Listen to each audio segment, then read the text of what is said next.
Nouvelle star de LCI, à la tête de sa propre émission sur l'antenne de la chaîne, Darius Rochebin est désormais la cible de graves accusations, relatées par le quotidien suisse Le Temps ce samedi 31 octobre.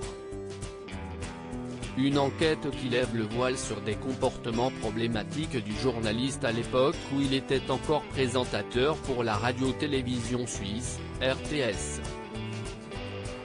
Chaîne qu'il avait quittée durant l'été 2020. Dans un enregistrement cité par nos confrères, une présentatrice fait part de sa réaction à l'affaire Yannick Buttet, lors d'une discussion avec l'un de ses collègues, survenue en pleine vague #météo en décembre 2017. Qui s'y est qui plaque contre les murs ici. Cesse d'abord emporter son collègue. Réponse illico de l'animatrice, Darius, il fait ça. Si est un silence assourdissant qui planerait donc autour de Darius Rochebin mais, ce samedi 31 octobre, les langues se sont déliées, dénonçant ainsi des mains glissées sous les chemises de collègues masculins, et des allusions salaces récurrentes. Une employée de la RTS prénommée Aurore dévoile cependant que l'animateur aurait tenté de l'embrasser de force un soir de 2014.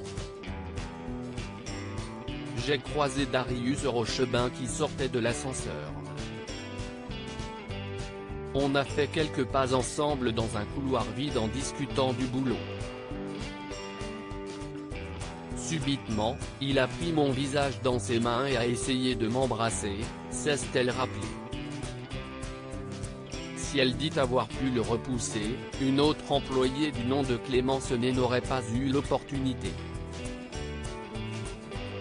À ses yeux, ce comportement serait même plus ancien. Nous sommes au Nouvel An 2006, et l'effervescence en salle de maquillage est palpable.